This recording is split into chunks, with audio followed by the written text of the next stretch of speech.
So bali ngayon guys, pupunta ako sa sa post office kasi hindi pa dumarating yung yung pin. Galing sa galing kay AdSense, hindi pa dumarating sa bahay. Kasi ang sabi dun sa email, 2 weeks to 4 weeks lang. Eh medyo lagpas na ng ilang araw. So nakapagsabi sa akin na dapat daw puntahan lang sa pinakamalapit na post office sa lugar namin. Kaya yun, pupuntahan ko ngayon. Tingnan ko kung nandun yung Google AdSense pin ko. So guys, tara, puntahan natin.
So ayun guys, binalikan ko dito sa post office yung yung Google AdSense ko. Wala pa rin daw, sabi ng kartero, wala pa raw siyang makita.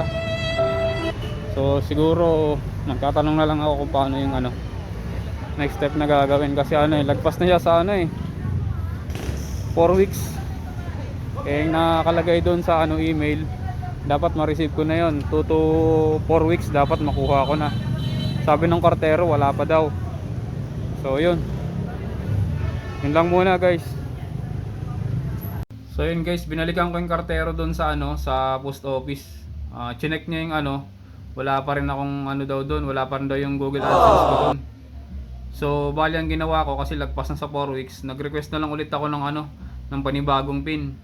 Tapos may nag-email sa akin na dapat daw dumating yun ng 2 to 4 weeks ulit. So yun, maghihintay ulit ako ng ganun. Pero sana dumating na siya para yun, kahit papaano sumahon na tayo doon sa YouTube natin. So guys, hanggang dito na lang muna. Thank you. Tell me pretty lies, look me in the face. Tell me that you love me,